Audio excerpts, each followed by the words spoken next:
State future పట్ల కేసీఆర్కు BRS పార్టీకి బాధ్యత ఉంది.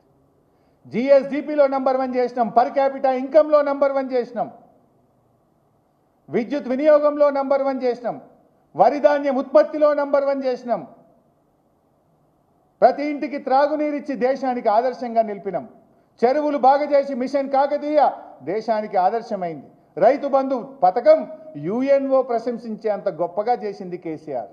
మాకు స్టేట్ ఫ్యూచర్ పట్ల బాధ్యత ఉంది కనుకనే మేం పనిచేసినాం. నీకు బాధ్యత లేదు కనుక అగ్గిపెట్టెల్లాగా నీ ప్రాజెక్టులు కూలిపోతూ ఉన్నాయి, నీ నిర్లక్ష్యం వల్ల పంటలు ఎండిపోతూ ఉన్నాయి, నీ నిర్లక్ష్యం వల్ల రైతులు, చేనేత కార్మికులు, ఆటో కార్మికులు రోజుకొకరు పిట్టల్లాగా రాలిపోతున్న పరిస్థితి ఉన్నది. ఇంకా అన్ని చిల్లర మాటలు. ప్రతిపక్ష పదవి కోసం నేను కేటీఆర్ గారు కొట్లాడు, మేము ఉద్యమకారులం. కేసీఆర్ ఆదేశాలతోని మంత్రి పదవికి రాజీనామా చేసిన, 2 సార్లు ఎమ్మెల్యే పదవికి రాజీనామా చేసిన.